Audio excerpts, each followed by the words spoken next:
personal na takot sa iyo at patuloy na palalimin pa ang kanilang mga kaalaman patungo sa espiritual, Panginoon, upang hindi sila magkaroon ng arrogance, Ama, sa pagiging Diyos mo sa aming mga buhay. Patuloy mo silang siyasatin ang mga puso, Panginoon ko, at ang tunay na paglilingkod sa iyo, tunay na pakikinig ng mga tenga, at hindi lang, Panginoon, para masabing nandito sila sa Bible study, but Lord, tulungan mo sila, Panginoon, na mas maunawaan nila ang tunay na kahalagahan na magkaroon, Panginoon, ng pangunawa, banal na takot at pagsunod sa Diyos na katulad mo, Ama, na hiwalay sa iyo wala kaming magagawa. Kaya, Ama, maraming salamat po sa araw na to. Dakilang Diyos, patuloy ko pong hinihingi ang patnubay gabay mo sa pangalan ni Jesus. Patuloy na maparangalan ka. Salamat that you never change. You are the same yesterday, today, and forever. Maraming salamat po, Ama, sa pangalan ni Jesus. Amen and amen. So, the Uncommon Life, patuloy tayong magpatuloy, no? So, introduction lang sa first point ng ating pag-aralan. Amen. So, ang ating topic ngayon, Uncommon Life, born again, not bound again. Okay? Born again, not bound again. So, hindi tayo niligtas ng Panginoon, tumanggap sa Diyos, 'di ba? Binautismuhan, yung mga hindi pa nababaptize diyan, you have to understand na kailangan nating mabautismuhan at tanggapin ang Panginoon na maging Diyos at sariling tagapagligtas. Hindi tayo naligtas para mag-stay na naka-stuck. Alam niyo 'yun? Hindi tayo niligtas ng Panginoon para makita natin sarili natin na walang pagbabago. Amen. Wala tayong nakikitang transformation sa buhay natin. Hindi tayo ni-rescue. Ikaw, for example, nasa panganib ka, hindi ka ililigtas doon para babalik ka ulit. Di ba? Pagkatapos kang iligtas, walang ganon. Naintindihan ninyo? Hindi ka niligtas para bumalik ka. You are not rescued to return. Amen? Kung ibig sabihin, pag niligtas ka ng Panginoon sa kapahamakan, amen, dapat maintindihan mo na niligtas ka hindi para bumalik ka ulit sa dati. Kasi niligtas ka na sa kasalanan, hindi ka babalik sa kasalanan ulit. Okay? You are not born again para mabuhay na mag-bound again. Ibig sabihin, bumagsak ka ulit doon. Amen? O tumalbog ka ulit sa dati mong buhay. So, yun yung mga tension ng maraming mga tao na nakatanggap ng salvation. Katulad nung ginawa nung isang mga kapatid natin nung nakaraan. Ito yata yun sila Erica. Erica, kayo ba'y kapatid ni Ate Rubilin? Tama? Tama ba? Is that you, Erica? Or hindi? Or hindi? Okay? Maaaring mali ako. Katulad ng pagtanggap natin sa Panginoon. Okay? So, I think pinray na rin yan ni Princess, pinray na rin yan ni Bien. Sila Shane, pinray na rin yun. Okay, yung prayer of acceptance na pagtanggap sa Panginoon. Once na ikaw tinatanggap mo si Jesus, 'di ba? Sabi nga sa John 3:16, for God so loved the world that whoever believe in him, amen, shall not perish but have eternal life. So, ibig sabihin, pag tayo naniwala sa Panginoon, amen, hindi tayo mawawala, hindi tayo mamamatay, kundi magkakaroon daw tayo ng buhay na walang hanggan. Okay, so kabaligtaran nun, kung hindi tayo tumatanggap sa Panginoon, wala tayong buhay na walang hanggan. Kasi He is the only way. Kaya nga sabi, Jesus is the way, the truth, and the life. No comes to the Father except through Him. So walang makakarating sa Ama kung hindi sa Kanya. So yun yung mga tension sa mga believer na maraming mga believer na tumanggap ng salvation pero hindi sila lumalakad sa kalayaan. Amen? Kapag ikaw ay isang ligtas na mananampalataya, pero naka-stuck ka pa rin,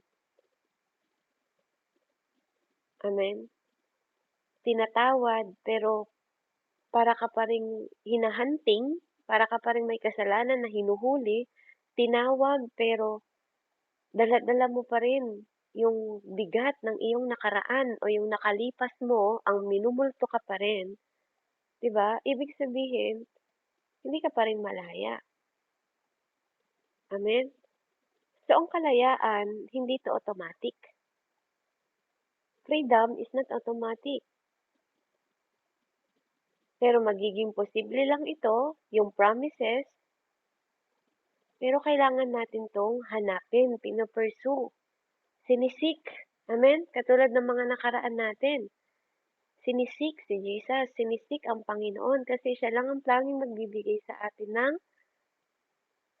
freedom, kalayaan, pangako. Kasi maraming ang tao ang nangako sa inyo pero minsan napako, madalas napako.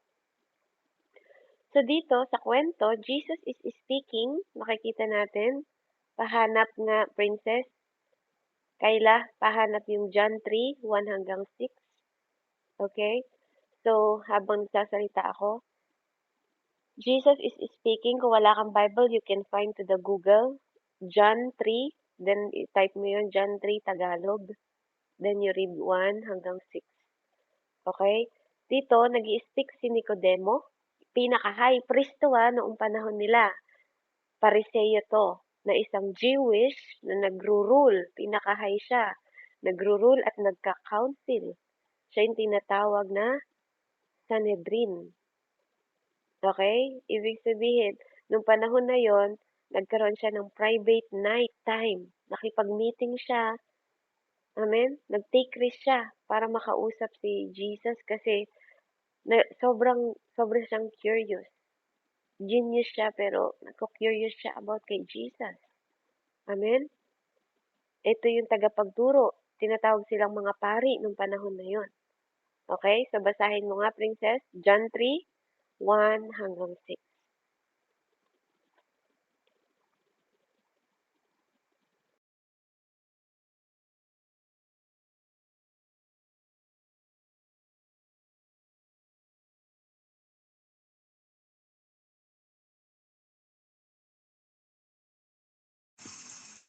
Ako na lang po Ate Beb.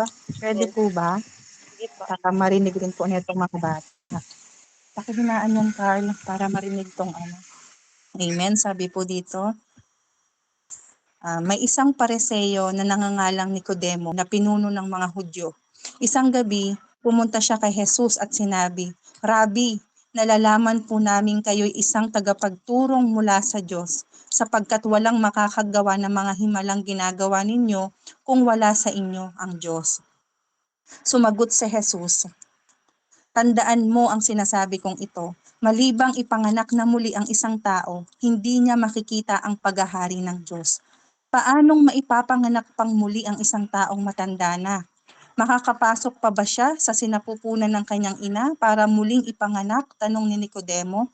Sagot naman ni Jesus, tandaan mo ang sinasabi kong ito, malibang ang isang tao ay ipanganak sa pamamagitan ng tubig at ng espiritu, hindi siya makakapasok sa kaharian ng Diyos.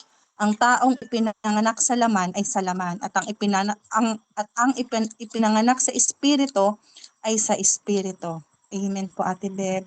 Amen. So, kailangan nyo maintindihan, mga anak, matatanda na kayo, no? Sa school din, kapag kayo ay nagbabasa ng mga kwento, amen, para kayong pumapasok sa kwento. So, dito, parang nagpipilosopo siya. Paano babalik yung matanda na ipapanganak ba siya muli? Hindi ganon. Okay? So, kailangan nyong maintindihan ang spiritual. Ang buhay spiritual. So, ibig sabihin, kapag ikaw ay pinanganak, kailangan mo ipanganak. Sabi ni Jesus replied, sabi niya, verily, pag sinasabi to ng Diyos, ibig sabihin mahalaga to. Very, very truly, I tell you, no one can see the kingdom of God unless they are born again. Okay? Madalas iniisip ninyo, religion ang born again. Okay? Lagi niyong sinasabi, oh, religion yan eh, born again. No, it is biblical. Biblical. Hindi siya religion. You need to be born again. Iba daw pala na pinanganak ka sa nanay mo, iba din yung pinanganak sa espiritu. So, ibig sabihin, kailangan mong tanggapin si Jesus Christ as your Lord and Savior, and then mararanasan mong ipanganak muli. Yung genuine na pagtanggap. Kasi ang totoong tumatanggap sa Diyos, nagbabago ng buhay, hindi bumabalik sa dati.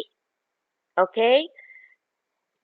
Kapag naranasan nyo yung bautismuhan kayo, nilubog sa tubig, tanda yon, amen, na kayo ay nakiisa sa Panginoong Diyos. Kasi pag ikaw pinanganak sa tiyan, di ba nakababad ka rin sa tubig sa loob ng nanay mo? Sa loob ng tiyan ng nanay mo? Pero ito, yung paglubog sa tubig na bautismo is spiritual. Kung mga anak ha, totoong tinanggap niya si Jesus. May mga taong sinabi lang sa inyo kaya kayo lumubog sa tubig. Hindi totoo yung puso ninyo sa harap ng Diyos. Kaya walang pagbabago sa inyo. Ibig sabihin, walang espiritu ng Diyos na nasa inyo. Hanggang ngayon. Kahit pa umaattend kayo ng Bible study ng maraming beses, kung walang pagbabago sa inyo at hindi nyo nararamdaman ang pagbabago, you are not born again. Ang totoong na born again, nagbabago, hindi bumabalik sa dating ugali na pangit, sa dating habit na pangit, sa alam niyo yun, yung imbis na maging mabuti, maging pabuti ang mga ugali ninyo, is nagiging pasama. Walang ganon. Walang sinasabing tumanggap ka kay Jesus Christ tapos yung ugali mo nagiging mas demonyo. Okay? Walang tumanggap kay Jesus Christ na papangit ng papangit ang ugali mo, anak. Walang ganon. Okay? Binobold ko yung salita ko kasi walang ganon. Walang taong tumanggap sa Diyos na nagpapanggap na mabait pero hindi totoong mabait, Judas ka. Amen? Hindi totoong galing ka kay Jesus, galing ka kay Judas.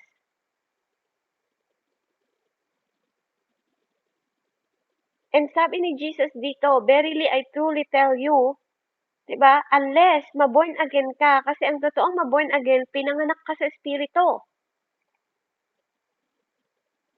Ibig sabihin, yung Holy Spirit makikipag-isa sa'yo.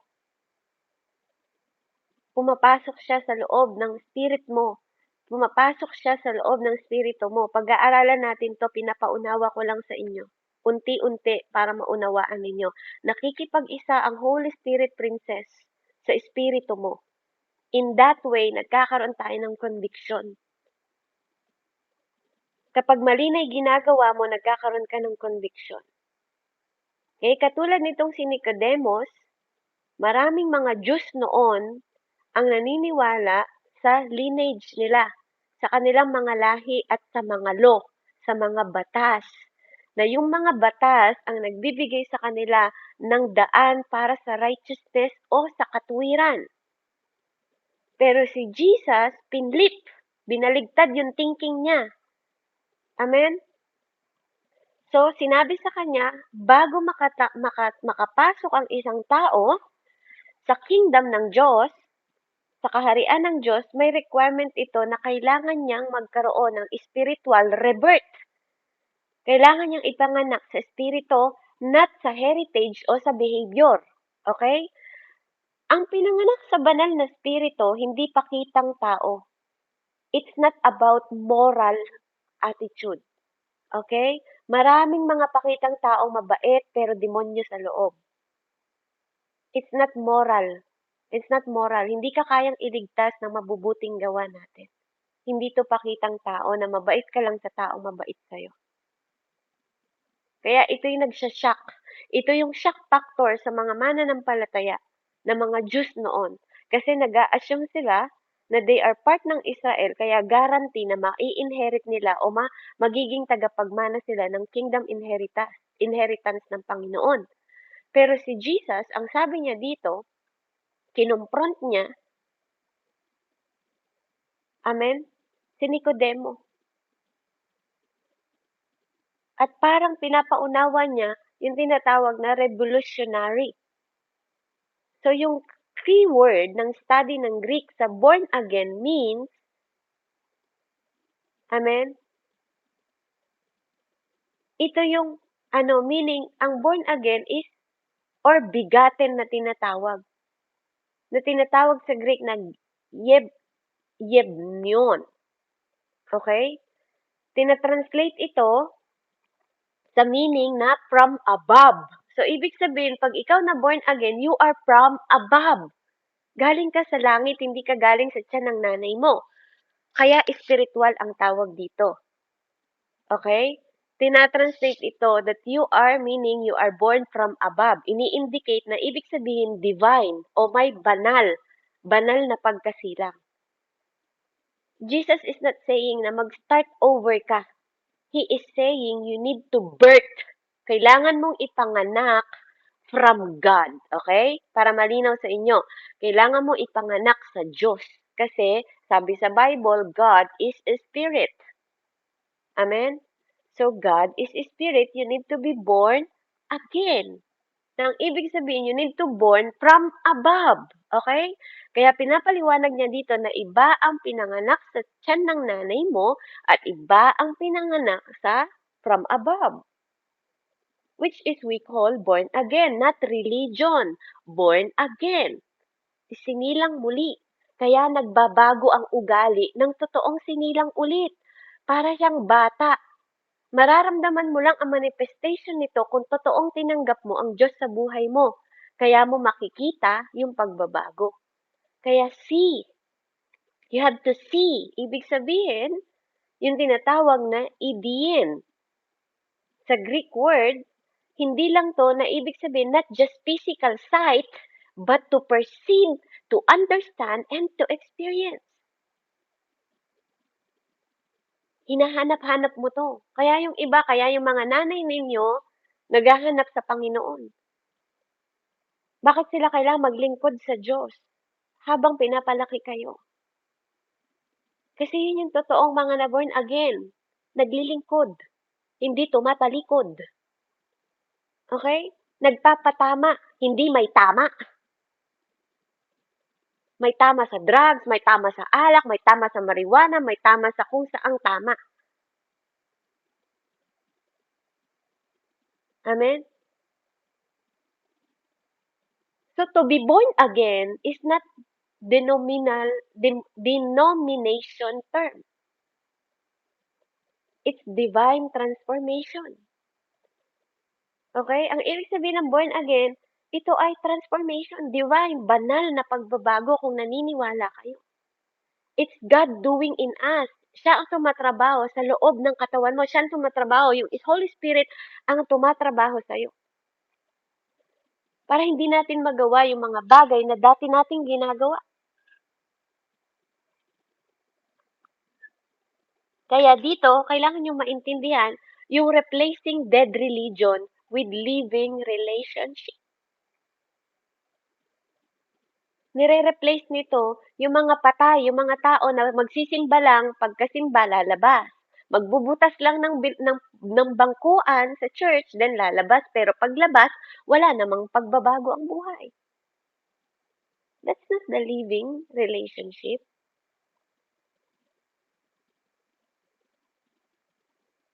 Yung gawa ka ng gawa, alam nyo, last time pinag-aralan natin, hindi kailangan ng Lord ng effort mo. Pero pag ang Lord nagpakilos sa'yo, obedient ang resulta nun. Amen? Pag tinanggap mo yung God's love, pag tinanggap mo yung pagkatao mo, automatic yun. Susunod ka sa Diyos. Kaya tinitrade nito, kapag na-born again ka, pinapalitan yung effort ng intimacy. Okay? Nagiging intimacy yung dating gawa ka lang ng gawa. Nagsisimba ka lang para malinis yung kasalanan mo. Yun ang belief ng mga tao ngayon. Pag nagsisimba, mababawasan yung kasalanan. Hindi. Amen? Hindi ganun yun, pero paglabas mo, ganun ka pa rin. Magkakasala ka pa rin. Bumabalik ka pa rin sa dati. Meaning, you're not sorry. Hindi ka totoong nagsasorry. Kasi ang totoong nagsasorry, nagbabago. 'Pag nagso-sorry ka sa mama mo na, "Sorry ma, nagawa ko 'to." Ibig sabihin 'pag nag-sorry ka, you mean it. Hindi mo yun uulitin. Kasi 'pag meaning paulit-ulit mong ginagawa, nananadya ka na, hindi ka nagso-sorry. Nananadya ka. Hindi ka nag-iisip na mapalapit sa magulang mo kasi hindi obedient ang nagiging resulta. Gano'n din sa Diyos. Nananadya ka kasi alam mong mabait siya, kasi alam mong mabuti siyang Diyos, kaya mapapatawad ka. Yun yung mindset mo. Pero hindi mo alam, everything have consequence. Amen? Kapag ikaw nananadya ka, you are moving from self-righteousness. Akala mo tama ka, hindi ka spirit-led, renewal. Hindi na renew yung espiritu mo. Akala mo tama ka. Lahat ng decision mo, akala mo tama ka. Kasi sarili mo yung iniintindi mo. Hindi mo iniintindi sinasabi at mga counseling o payo ng iba. Okay? Kaya sa kingdom, walang nai-stumble. Kapag kingdom ni God ang hinahanap mo, walang nai-stumble. Nare-reborn ka into it. Hindi ka nai-stuck. Hindi ka nai-stuck sa mga masasamang gawa. Nire-reborn ka niya, nililinis ka niya, binibigyan ka niya ng bagong simula, bagong panimula. Okay? So let's talk only Christianity. Only Christianity, yung pagiging Kristiyano ang tinuturuan ang mga tao being born again. It is not something you earn, evolve into, or repeat. Okay? It is a singular, it is a spirit-empowered or experience na nagbi-bring sa'yo into the family of God through Jesus. Ito yung ibig sabihin ng Christianity. Kapag tayo tumanggap sa Panginoon, nabibilong tayo sa family ni Jesus, sa family ng Diyos. Amen? Kaya to born again is not reformation of the old nature. Hindi to sinasabi yung luma mong pagkatao. But it is the complete transformation. Ito yung pagbabago ng buhay. Hindi man madali, hindi man one day, pero nakikita mo yung pagbabago day by day. Alam niyo, ang pagiging addict, sabi ko sa inyo, no, ang pagiging addict, hindi yan once in a lifetime. Ganon din sa Diyos. Ang pagsunod sa Diyos, hindi lang yan, ang transformation, hindi lang din yan one day. Katulad ng addiction, nagsisimula ka sa paunti-unting marijuana hanggang maging addict ka. Ganon din sa Diyos. 'Di ba pag lumalapit kayo sa marijuana, pag lumalapit kayo sa paninigarilyo, pag lumalapit kayo sa alak, 'di ba unti-unti yung tinatry? Hanggang maging lasinggero kayo, hanggang maging addict kayo, hanggang maging drug lord kayo. Ganon din sa Diyos. Kung gusto mo magkaroon ng closeness sa Diyos, sinasadya yun. Parang paninigarilyo, sinasadya mo, nagtatago ka pa para manigarilyo. Ganon din sa Diyos. Kapag lalapit ka sa Diyos, meron ka ring intentional na paglapit. Amen? Hindi to biglaan. Yung transformation mo unti-unti din, the more na lumalapit ka, the more na nababago ka. Kaya gano'n din sa addiction, 'di ba? The more na nagiging addict kayo, pati ugali niyo nagbabago din. Nagiging gago kayo, sorry sa mga word, pero this is truth, tanggapin ninyo. Nagiging bastos kayo sa mga magulang ninyo, sa mga mahal ninyo sa buhay. Kulang na lang tinuturing niyo silang kaaway. Pero ang totoo, hindi ka na matutulungan ng mga kaibigan mo pagdating ng panahon.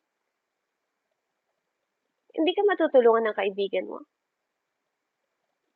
Kung ikaw ba may kaibigan ka, tanong ko, sige, Angel, tanungin kita, mag-open ka anak ng Bible, ng ano mo, microphone mo. Kung yung kaibigan Ano mo, po? kung kaibigan mo makikitira sa inyo, makikikain sa'yo ng isang linggo, okay ka? Depends po if ang tawag dun situational po, kung need Naglayas talaga siya. po siya. Halimbawa, naglayas siya. Naglayas siya sa bahay nila. makikitira siya sa inyo ng 1 linggo. Angel, pwede ba ako makitira sa bahay ninyo ng 1 linggo? Kasi naglayas ako sa amin.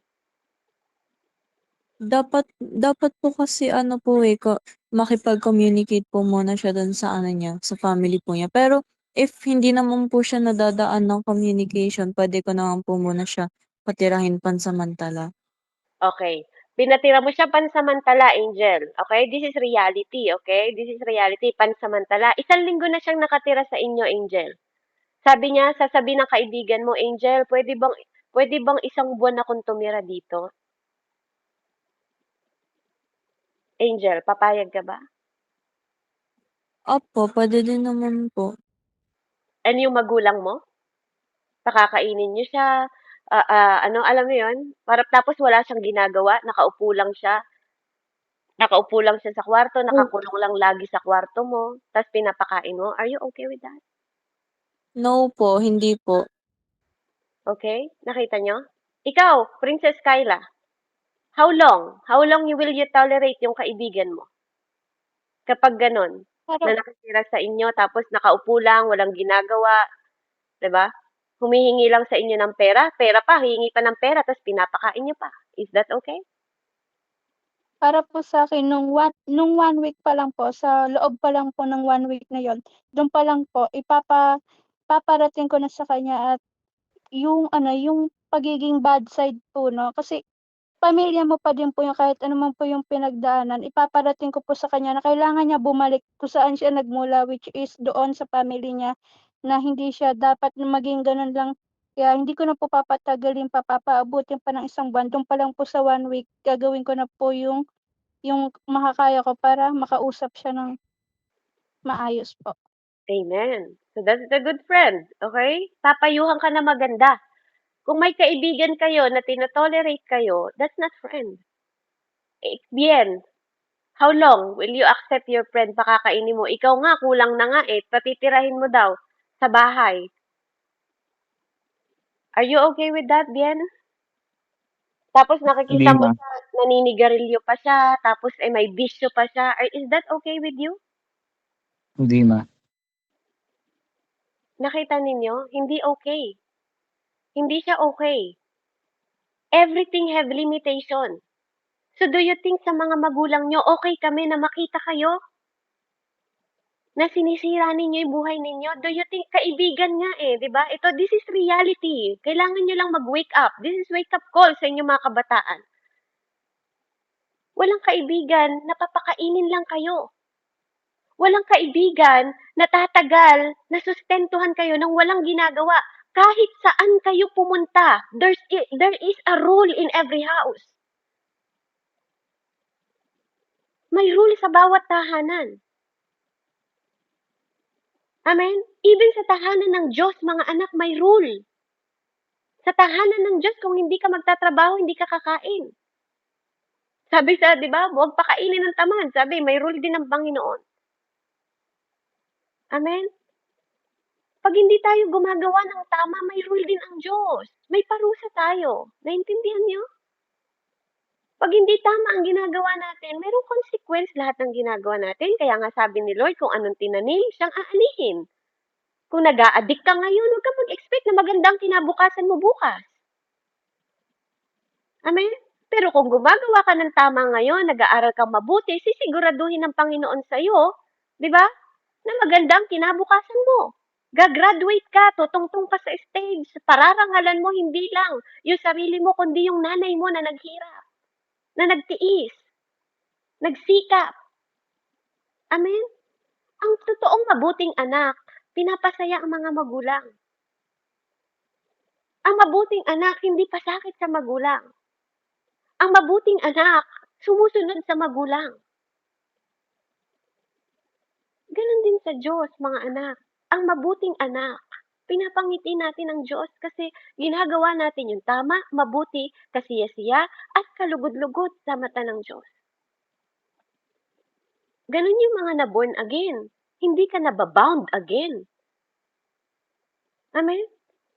Sabi sa John 1:12 hanggang 13, Okay? So, ang pagiging born again, ito ay transformation. Natatanggal yung old nature mo, binabago ng Diyos, at nagkakaroon tayo ng supernatural work of God. Okay, Ate Jane, pabasa po ulit, John 1:12 hanggang 13. John, ano po yun sis? Sorry po. John Nasa, 1, John 1. John 1:12 and 13. Basahin mong mabuti ha. John 1:12 hanggang 13 po. Teka lang po.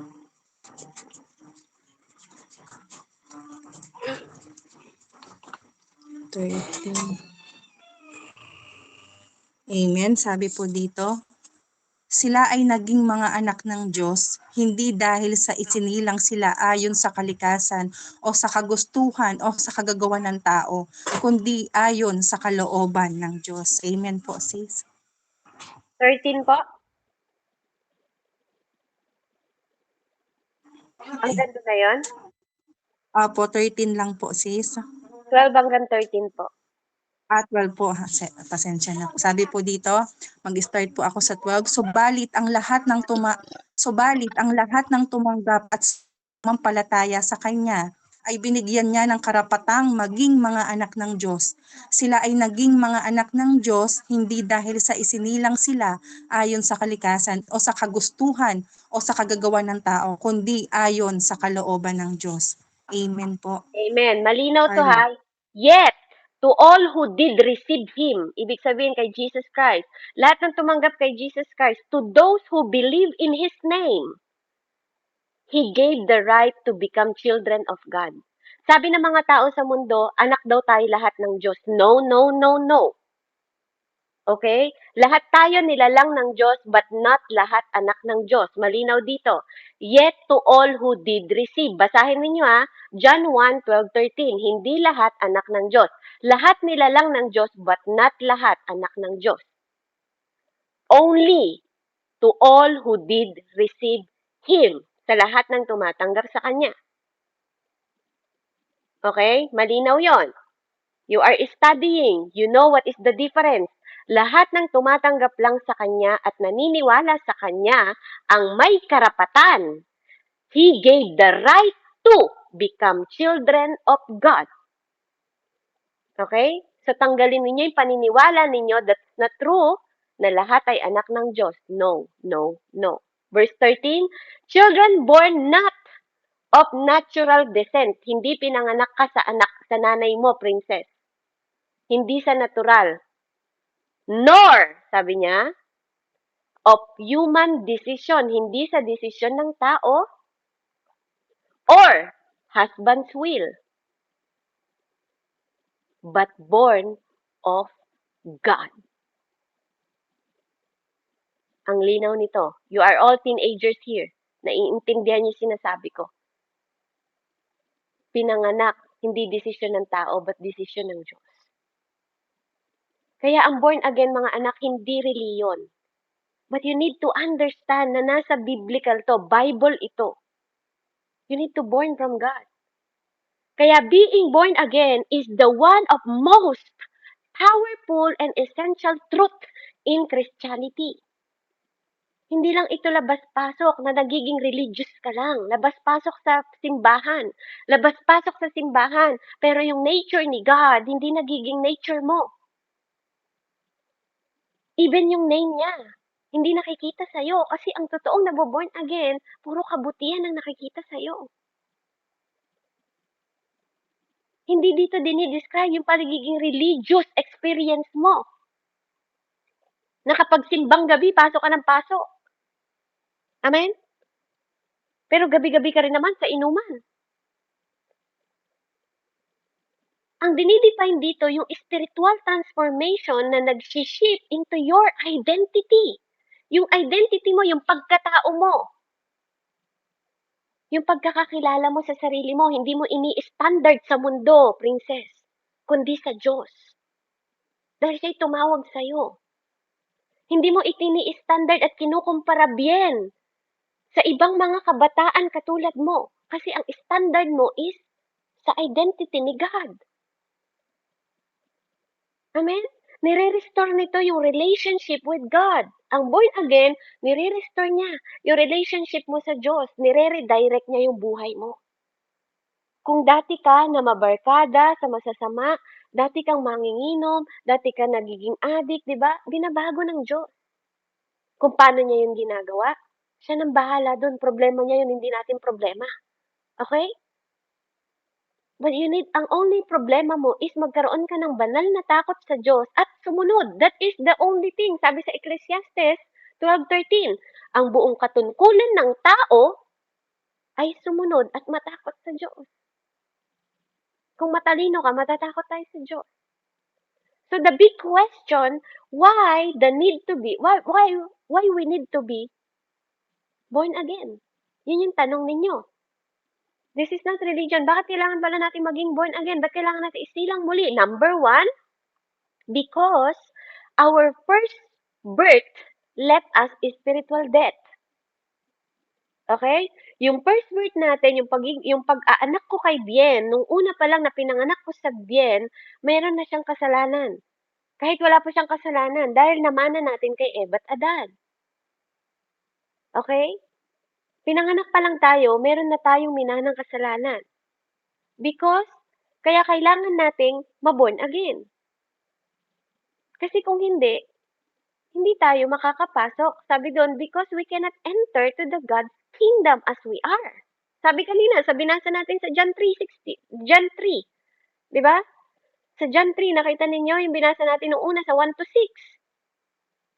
Basahin niyo yung binibigay ko sa inyo because it's biblical. Tinuturuan ko kayo ng biblical. Okay? Nung una, patay tayo sa mata ng Diyos. Pangalawa, because we cannot enter the kingdom as we are. Hindi tayo pwedeng pumasok na tayo lang. We need to reborn. Kailangan natin ipanganak muli sa Panginoon. Divine. Divine na spiritual na birth. Because God wants more than our behavior. Hindi siya nakukontento sa pangunawa mo lang. He wants our heart. Hindi okay yung mabait ka na. He wants your transformation. Yung totoong may intimacy ka sa Kanya. Yung may totoong may banal na takot ka sa Kanya. Hindi simbang uwi. Simba uwi, simba uwi. Because Jesus didn't die, hindi namatay si Jesus to make us better. He died to make us new. Bago. Bagong nilalang. Amen? Basahin mo nga bien, Galatians 5:1. Galatians 5:1.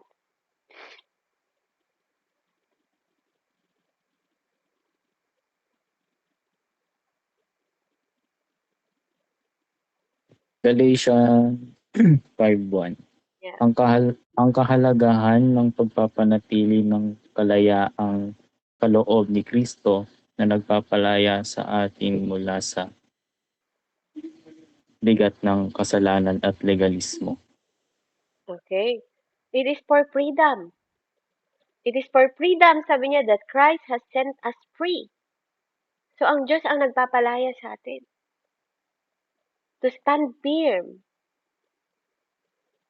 Then, and not let yourself be burdened again by the yoke of slavery. Hindi sa pagiging alipin sa kasalanan. Kaya nga, it is very bold. No? Dito, dinideclare yung kalayaan natin kay Kristo. Hindi tayo pinalaya para bumalik sa dating tayo. Whether it is kasalanan, religion, or self-righteousness. Sariling pangunawa. Pinalaya niya tayo so we could live free. Para mabuhay tayo ng malaya. So the freedom is not passive. Nire-require ito para maka-stand firm tayo. Para ma-position natin yung sarili natin. Maging stay rooted tayo and to resist anything that tries to enslave us. Diba? Para mawala tayo sa pagiging alipin. So the uncommon life, the uncommon life is not about surviving slavery. Yung uncommon light na binibigay ni God, hindi na common na kasi ang common yung sumusunod ka sa mundo. Yung uncommon light na born again, hindi to para makasurvive ka lang sa pagiging alipin sa mundong ito, kundi it's about refusing to return to it. Hindi ka papayag na babalik ka sa dating ikaw, sa dating pangit na ugali, sa dating bastos, sa dating, 'di ba, laging nangaaway, sa dating masungit, sa dating prideful, sa dating hindi gano'n. Ibig sabihin, nire-refuse mo na. Ang uncommon light, hindi ka babalik sa dating ikaw. So how do we live freedom? Paano tayo magiging malaya? Number 1 point, eto na tayo. See your identity in Christ. So freedom is nagsisimula ang kalayaan kapag nakikita mo na yung sarili mo kung who you are. Di ba sabi kasi kanina, sa lahat ng naniniwala at tumanggap sa kanyang pangalan ay tinatawag ng anak ng Diyos. So kailangan mong isipin na ikaw ay anak ng Diyos. Kasi kung ang kaaway sinasabi sa'yo, nako-confuse ka sa identity mo, walang nagmamahal sa akin, hindi ako mahal na magulang ko, ganun. Di ba? Mapapangit talaga yung ugali mo kasi iba yung pinapasok mo sa utak mo. Pero kung alam mo yung God's love na pinag-aralan natin noong nakaraan, ang identity mo is makikita mo kay Christ. He can direct you, your behavior. Tinuturuan ka niya ng tamang pag-uugali. Amen? Katulad ng sinabi niya kay Adan at Eva, yung identity ng pagdadoubt nila sa Genesis 3:1. Nung sinabi ng kaaway sa kanila, did God really send? Talaga bang sinabi ng Diyos yan? 'Di ba? Yun yung katanong na nag-confuse sa kanila. Pero pag alam mong salita ng Diyos, mahal talaga tayo ng Diyos kaya namatay si Jesus para sa atin. Si Adan at Eva, they are created in the image of God. Amen? Hindi tayo kinreate sa image ng aso, bien? Sa image ng kabayo, sa image ng unggoy. We are created, mababasa niyo yan sa Genesis 1, sa image ni God. Genesis 1:26, binigyan tayong dominion. Diba? Si Eva at Adan, they already have everything they need. Approval, purpose, relationship. Yun yung meron tayo ngayon. We have everything. Kapag may Jesus ka, you have everything. You have the needed love na kailangan mo. Kung totoong tinanggap mo si Lord, hindi ka maghahanap ng pagmamahal sa mundo. Kasi kung naghahanap kayo ng pagmamahal sa mundo, ang identity ninyo nasa mundo. Naintindihan ninyo? Kung kinukumpara ninyo yung sarili ninyo sa mundong ito, ang identity ninyo nasa world, hindi kay Jesus. Hindi sa word ni Jesus. Kasi word is Jesus. Kung ang identity mo, Angel, kinukumpara mo sa kaklase mo, sa image ng kaklase mo, ikaw. Yun ang standard mo, hindi sa identity ni God. Okay? So kung ganun kayo, kumpara kayo ng kumpara sa mundong ito, hindi nyo pa naiintindihan talaga ang totoo nyong identity that you are created by God, through God, and for God. So kung naiintindihan mo, Shin, na ang buhay mo ay galing sa Diyos para sa Diyos, amen? Hanggat hindi ganun ang paniniwala ninyo, hindi nyo makikilala yung sarili ninyo. Kaya kayo naghahanap ng pagmamahal sa mundo. Hindi ako mahal ng nanay ko, naghahanap ka ng pagmamahal sa mundo. Hindi ako mahal ng kaibigan ko, hindi ako mahal ng boyfriend ko, sa mundo ka naghahanap. Kaya bigo ka pa rin, hindi ka malaya. Wala kang totoong relasyon. Kasi palipat-lipat ka. Amen? Kasi wala kang kalayaan. Kaya kapag binubulungan kayo ng kaaway, demonyo yung nagbubulong sa inyo. Kapag kino-question kayo sa identity ninyo, pero kung kilala ninyo ang identity ninyo, amen, hindi kayo mapapahiya sa Diyos.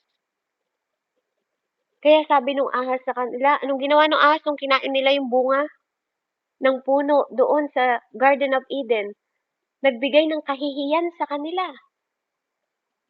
Nag-introduce ng kahihiyan. Dati, naglilibot lang sila sa garden kahit nakahubot-hubad sila para silang bata. Ganon yung bata. Kahit tumatakbo yung bata ng hubot-hubad, wala siyang pakailam kasi inosente siya. Pure yung isip niya. Pero nung kinain nila yung bunga, nagkaroon sila ng knowledge, nahiya sila sa Diyos, nagtago sila sa Diyos. Alam niyo yung mga tatay ninyo at nanay ninyo, nung mga bata kayo, nakahubad kayo, tuwan-tuwa lang sila na nakikita kayong takbo ng takbo. Walang mali siya sa inyo, walang mali siya sa kanila unless marumi yung utak ng mga taong nakakakita sa batang nakahubad. 'Di ba? That is God, mga anak. Inosente ang tingin sa atin ng Diyos. Pero after na magrebelde tayo sa Panginoon, iniiba mo yung identity. Lalayo ka. Kaya nung ginawa nila yung action first, 'di ba, yung identity nila nawala. Nahiya sila sa Diyos na dati namang hindi sila nahihiya. Ganun din. Pag nawala ka sa identity mo at nagkasala ka, mahiya ka talaga sa Diyos. Kasi walang mabuting idudulot ang kaaway sa atin. Si Moises naman yung identity niya na-undermine niya by insecurity. Sabi niya sa Exodus 3:11, who am I that I could go to the Pharaoh? Sino ba ako? Minsan ganun din kayo. Sino ba tayo para tawagin na anak ng Diyos? Pero God call you. Kung paano tinawag niya si Moises, God calls him to lead. But Moises respond with inferiority. Natakot siya. Anong sabi niya sa sarili niya? I'm not enough, Lord. Baka ganun din nararamdaman ninyo. Mali. I cannot speak well. Send someone else. Ikaw nga ang pinili eh. Do you think pwedeng magkamali si Diyos? Si Lord? Hindi. Hindi siya nagkakamali na nandito ka sa loob ngayon na naririnig mo to. Andito ka sa gawain ngayon na naririnig mo to.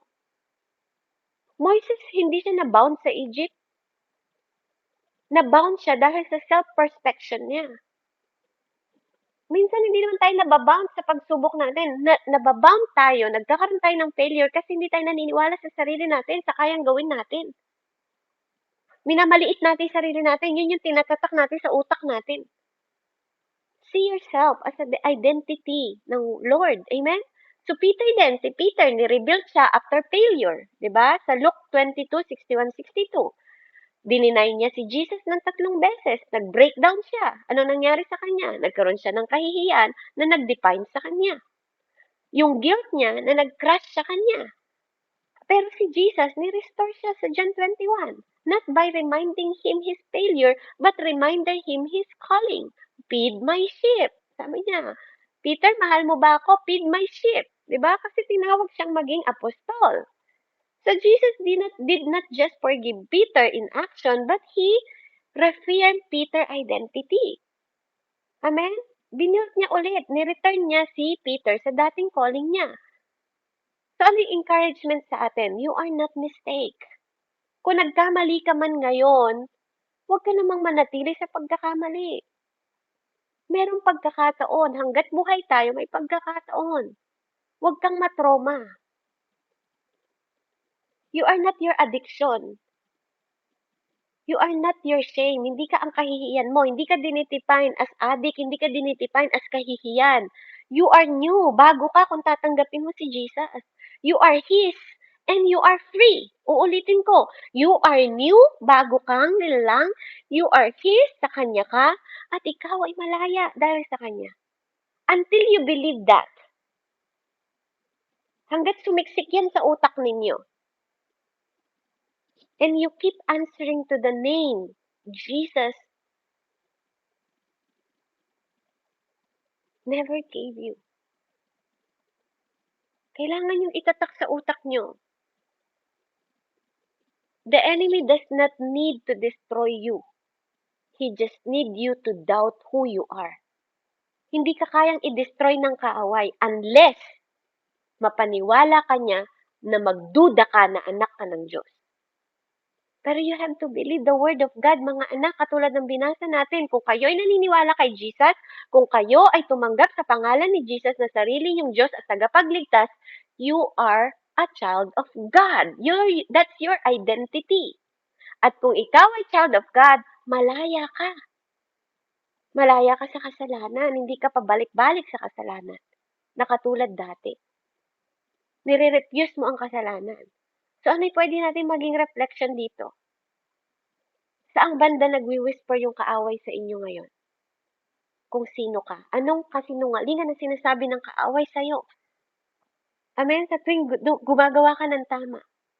What moment, failure, or label have tried to redefine your identity? Ano yung pinapaniwala sa'yo ng kaaway na ikaw to, adik ka, masama kang anak, hindi ka mabuti, sinungaling ka, yun ba'y label na binibigay sa inyo ng kaaway? Huwag kayong maniwala. He is the liar. Kung nagkamali ka, magbago ka. Kung nabaluktot ka, ipatuwid mo, magpadisiplina ka, hindi pa huli ang lahat. Kasi what truth today na narinig ninyo is ito yung kailangan natin para mag-return tayo sa Panginoon ngayon. Hindi bukas. Ngayon. Because tomorrow is not promised. Amen? So, purihin ng Panginoon. Hanggang dan lang muna tayo. Let's pray. Okay? Yung mga hindi pa tumatanggap kay Jesus ng totoo, kahit pa kayo binautismuhan na, kahit pa kayo ay nag-pray na, ngayon na naintindihan niyo tong mensahe na to, that you have to born again, not bound again, you have to pray again. Ng totoo, buksan ninyo yung puso ninyo sa Panginoon. Hayaan ninyong baguhin niya tayo. Lahat tayo kailangan natin ng Diyos. Lahat ng tao sa mundo kailangan ng Diyos. Sabi ng Bible, lahat ng tuhod luluhod sa Diyos. Hindi pwedeng magsinungaling ang Panginoon. Hiwalay sa Diyos, wala tayong magagawa. Pinag-aralan na natin yan sa John 15. Siya ang puno, sanga lang tayo. Kung hiwalay tayo sa Kanya, matutuyot tayo at susunugin lang tayo sa impyerno. Hindi ko kayo tinatakot, but that's the Word of God. Pinapaalalahanan niya tayo habang sa murang edad ninyo, maunawaan ninyo na ang buhay, hindi ka magsisimba, then paglabas mo, ganun pa rin yung ugali mo. Ang totoong tumanggap sa Diyos, nagpapabago, binabago, at nababago. Ang totoong nabubuhay para sa Diyos, nabubuhay ka, ginagawa mo ang mabuti dahil mahal mo ang Diyos. Ginagawa mo ang mabuti, hindi utang na loob sa inyo ng mga magulang ninyo, kundi resulta ng bagong buhay na meron kayo sa Panginoon. Nagiging mabuti kayo sa kapwa ninyo kasi naintindihan ninyo yung pagmamahal sa Diyos at sa kapwa.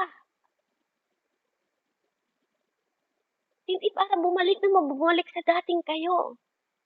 We have to change. Divine changes, genuine na truly changes. Okay? Susundan niyo ako sa panalangin, ha? Kahit nandyan lang kayo sa loob at di ko kayo naririnig, let's pray. Sundan niyo ako, ha? Hallelujah, Panginoon, marami pong salamat sa bagong balita. Salamat, Panginoon, sa mabuting balita mula sa iyong salita. Naiintindihan at nauunawaan ko na ikaw ay Panginoon at Diyos naming tagapagligtas. Ama, mula sa araw na to, tinatanggap kita na maging Diyos at sarili kong tagapagligtas. Mula sa araw na to, Panginoon, hinahayaan ko na maging isa ang espiritu ko at ang banal na espiritu na nagmumula sa iyo upang tulungan ako, Panginoon, sa transformation and renewing mind, renewing life na meron nakalaan para sa bawat isa sa amin. Naniniwala ako na kaya mo akong baguhin, Ama, kaya isinusuko ko ang aking sarili, Panginoong Jesus, sa oras na to para maging iyo at mabuhay para sa iyo. Tulungan mo akong talikuran ng kasalanan. Tulungan mo ako na ma-overcome ko ang lahat ng mga kasalanan sa mundong ito at gamitin ko ang aking mata at ang aking pandinig, ang aking tenga at bibig, Panginoon, sa mga bagay na kapuri-puri sa iyo. Salamat sa mensahe na naintindihan ko na ang born again ay hindi religion, kundi born from above. Na kailangan naming ipanganak na nagmumula sa iyo, yung divine calling namin, yung divine na pagpili mo sa amin, yung divine, para makarating kami sa divine destination na nakalaan para sa bawat isa sa amin. Salamat po, Panginoong Jesus. Salamat sa banal na Espiritu mo na mula sa araw na to gagabay at papatnubay sa tamang daan ko patungo sa iyo.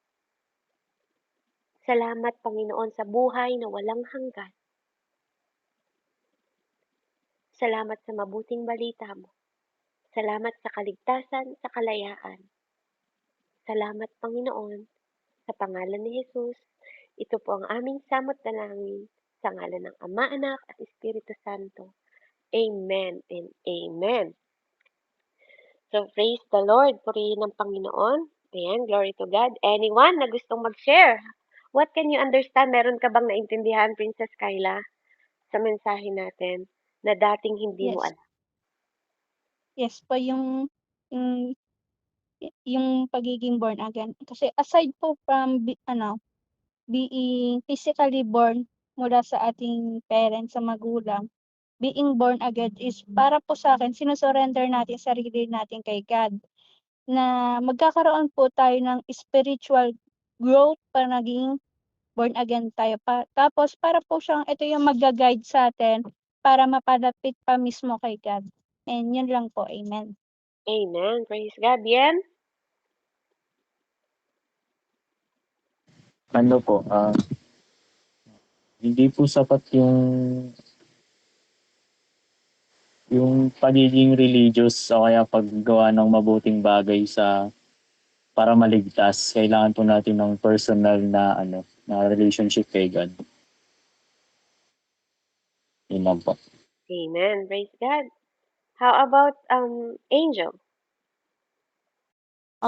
If ano po, if you are willing to change talaga po, dapat po you won't live through the world po kasi as in hindi mo po kailangan na according sa mundo po yung ginagawa mo katulad nung na ano po pumupunta ka lang sa church tapos hindi ka naman nagbabago. Dapat po magbabago po yung pananaw mo po. Tapos magbabago ka na rin po para po according to His will po dapat lahat ng ginagawa mo. Amen. That's right. Erica, are you there? For me po is yung sa'kin po is yung sa'kin po ay yung hindi po sapat ang pagsisimba po kapag simba uwi po. Hindi po sapat na nagsisimba po kayo pero andudun pa rin po yung mga maling ginagawa natin or kasalanan and hindi po natin binabago. Yun lang. Amen. That's right, Erica. Thank you so much. Renewing mind, okay? Shin, sinong kasama mo nandyan? Kuya mo ba? Ako lang Opo. po. Okay, anong naintindihan mo sa message?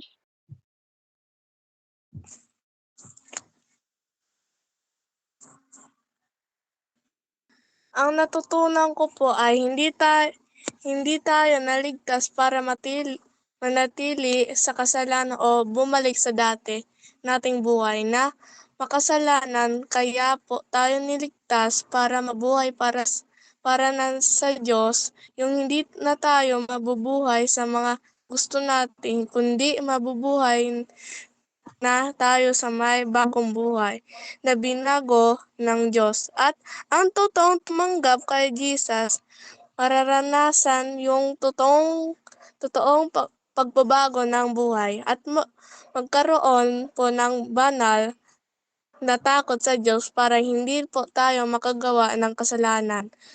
Amen po. Amen. Praise God. Nag-take note talaga siya. Praise God. Mabuti yan, Shin. Glory to God. Ayan. O sige. Now, praise the Lord. Salamat.